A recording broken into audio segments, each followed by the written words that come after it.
กันในทำเปลาดกามวาดกามหมากเชืออันพี่น้องเขายิงแสงข้างอันนั้นตึงหลังไหนอันก็อยู่เมืองไทยอันวางแค่นดอก็ยินยาวในก็แค่นดอหัดปันเย็นปันยังมาเสียกามมาขาผมไปได้รู้จักในวัดป่ากันเนาะ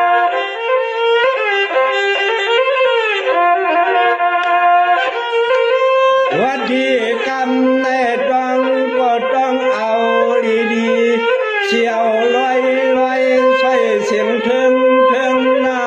พี่เดลาดานาเคลื่อนน้องพี่อยู่เสเทเติงก็เมืองไทยเฮาใจก็มักจอนตัวสุนอ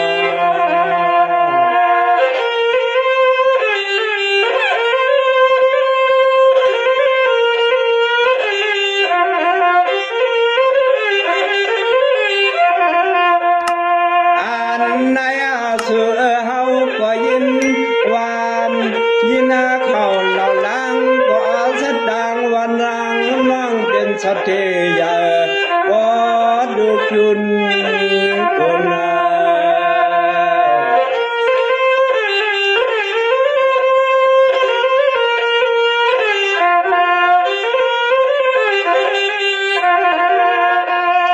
นายาเล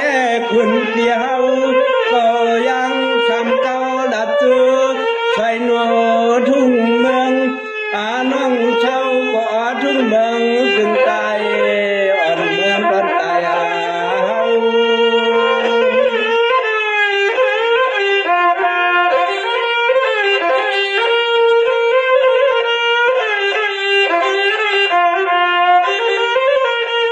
เมื่อได้พี่เจ้ามีเศษศาสนา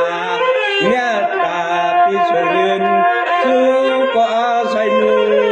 มคำน้องโตเรา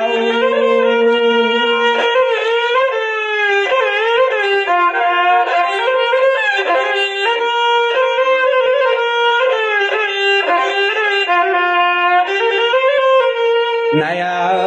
เราเนาะปีชาวจึงเจิงทุ่งเมืองจึงใดพี่เฮาก็เศร้าสังเจิงทุ่งเมืองจึงใดในนอขอกำบินบอกกว่า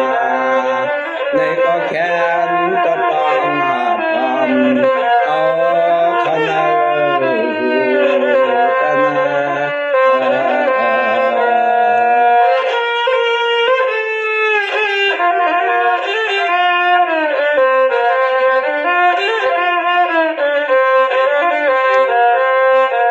น้องพี่ด้วยรู้สึกดียืนยาวเช่าปีไปตาไหลมึนเทิงเขากอมต้นในทุ่มสูสวยองค์นี้นาคำยาวนาวันคนวันสาวนอ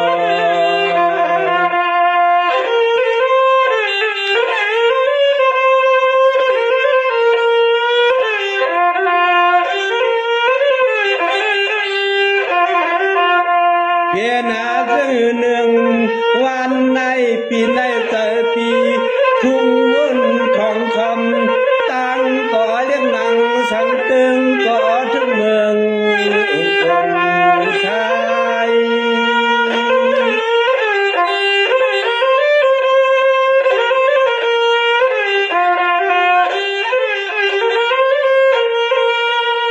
เมื่อในพี่เราสุลามทำเสคำบังนอนปีอายุพี่ถึงใจ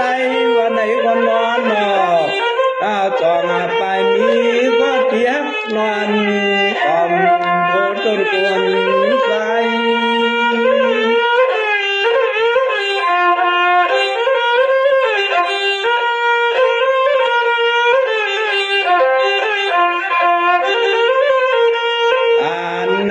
สุใจปีไข่ตันตำมือยำตัดบาดกว่าเชื่อแคมก็พร้อมชาเอาเข้านาเสียชอบเอาติดลานั้น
อีเจมีเสเมียนตาอาโลโตโอนอนนีชาวจึงตึงทุงเมืองปันใดวันใดก็เฮาอำกันเฮนางสุม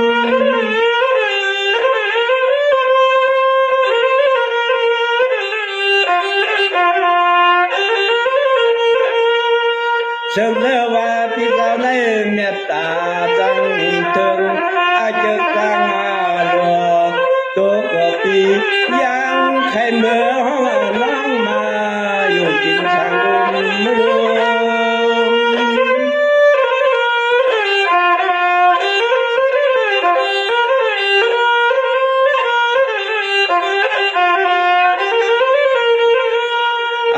แน่ชุมจะปันนาควนปนอเรียกชนนานวนเนื้อเฮาเพียงสัจจยาเป็นกรรมโยสือปนอก็ใจเบียนคำเอาเสียงดังลงเอาเสียงดังลง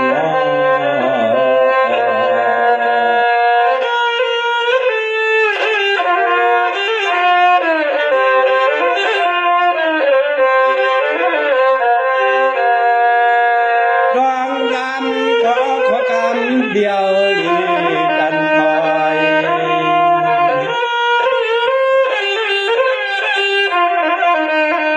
เดินเสียงที่เฮาก็ยังสันบ่สันลอยๆมาที่ไหนเกกันโน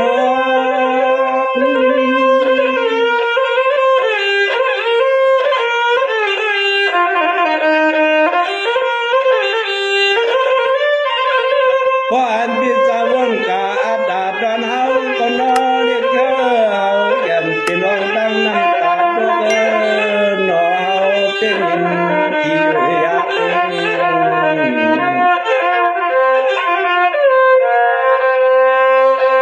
ก็พยายามจริงก็เลี้ยวในนอก็ใจเพียงพันยังสันสิมีก็นอนมือปอมอยากงอนเอาผู้สูดอาหารการเอาผู้สูดพลัง